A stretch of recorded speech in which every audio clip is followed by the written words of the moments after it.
देखिए, ये एक ऐतिहासिक दिन था पूरे भारतवर्ष के लिए, क्योंकि न्यू पार्लियामेंट जो है, जो आई थिंक सिंबॉलिक है।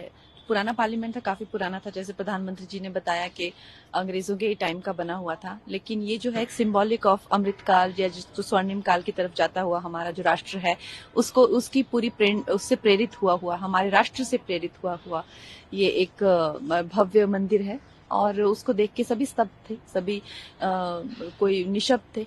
और चूंकि ये इतना जरूरी दिन था, और इस दिन जो भारतीय जनता पार्टी है वो किसी भी मुद्दे पे या किसी भी बिल पे बात कर सकती थी। और जैसे कि हर तरीके की अफवाहें भी उठ रही थी, चाहे वो कोई भी ट्रिवियल तो कोई भी मुद्दा नहीं होता है, लेकिन फिर भी उन्होंने महिला सशक्तिकरण को चुना और वुमेन एम्पावरमेंट को चुना और विमेन को प्रायोरिटी रखते हुए। तो इससे उनकी सोच का पता चलता है, तो उनकी विचारधारा का पता चलता है। और आई थिंक देश जो है बहुत ही कामयाब हाथों में है, क्योंकि जहाँ जहाँ पे कहते हैं ना कि नारी का सम्मान होता है, वहां पे लक्ष्मी वास करती हैं। तो आई थिंक यही एक प्रेरणा मिलती है आज के सेशन में। बहुत बड़ा रिफॉर्म है ये।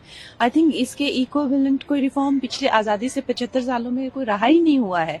क्योंकि आप देखते रहते, ज्यादातर पीड़िता जो होती हैं, चाहे वो किसी भी तरह की विक्टिम बनी हो, वो हमेशा महिलाएं ही होती हैं। 90%, चाहे वो मोलेस्टेशन हो, रेप हो, या किसी और तरीके शोषण हो, असामाजिक जो बर्ताव हो, उससे अभी कल भी हमने सुनने को मिला, यूपी में एक दुपट्टा खींच के एक बच्ची की जान मार दिया उसे। किस लिए?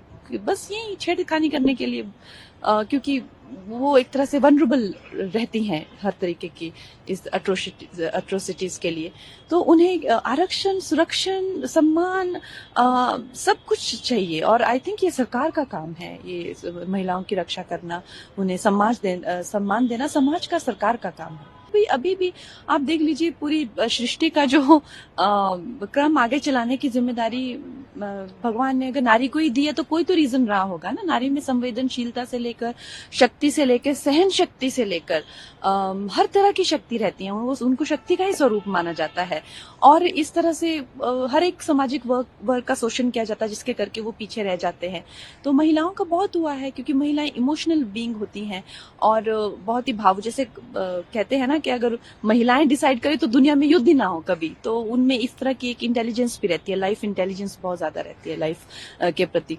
तो मेरा ये मानना है कि कहीं ना कहीं महिलाएं जो हैं, कुछ चीजों के करके, स्पेशली जो उनकी जिस तरह से भगवान ने उनको बनाया हुआ है उसके करके, जैसे मैं हमेशा कहती हूँ कि अगर आज किसी को पॉलिटिकल करियर में जाना है तो वो कैसे इसमें जा सकते हैं। चाहे वो हमारे प्रधानमंत्री हो या अमित शाह जी, जो हमारे एक दिग्गज पॉलिटिशियन, वो कैसे बने हैं? उन्होंने बचपन से ही वो रैलीज में, रोड शोज में इवेंट्स करना या असिस्ट करना, उस तरह से है। पर क्या हमारे घरों के बच्चे, क्या लड़कियां 14-15 साल की रोड पे जा सकती हैं? क्या रैली में हिस्सा ले सकती हैं? क्या कुछ नहीं जाएंगी, वो मोलेस्ट हो जाएंगी। चिमटी से लेके, पिंचिंग से लेके। और ये सिर्फ भारत तक सीमित नहीं है, सारी दुनिया का यही नक्शा है, यही नमूना है। क्योंकि जिस तरह से स्त्री की मेक है और इस तरह से जिनको ये भगवान ने बनाया है, उनको एक आरक्षण और सुरक्षण की जरूरत पहले से ही है। तो ये आरक्षण बहुत ही ज्यादा जरूरी है, ताकि एक इक्वालिटी समाज में आ सके। हमारे देश की तो मैं कहूंगी इतनी बुरी हालत नहीं है। हमारे यहाँ पे तो शक्ति पूजा बहुत होती है, कन्या पूजा बहुत होती है। बाकी देशों की तो और भी, अमेरिका जैसे देश में कभी कोई प्रेसिडेंट वुमन रही भी नहीं, और कोई काबिल भी हो तो उन्हें पीछे रख के करा जाता है। हमारे यहाँ पे बहुत बड़ी बड़ी दिग्गज नेता रही हैं, प्रधानमंत्री रही हैं। तो बाकी विश्व को भी इससे प्रेरणा मिलेगी। अब इस बड़े दिवस को मैं अपनी किसी छोटी उपलब्धि से नहीं जोड़ना चाहती हूँ, और उसके बारे में बात करेंगे कभी ऐसा जब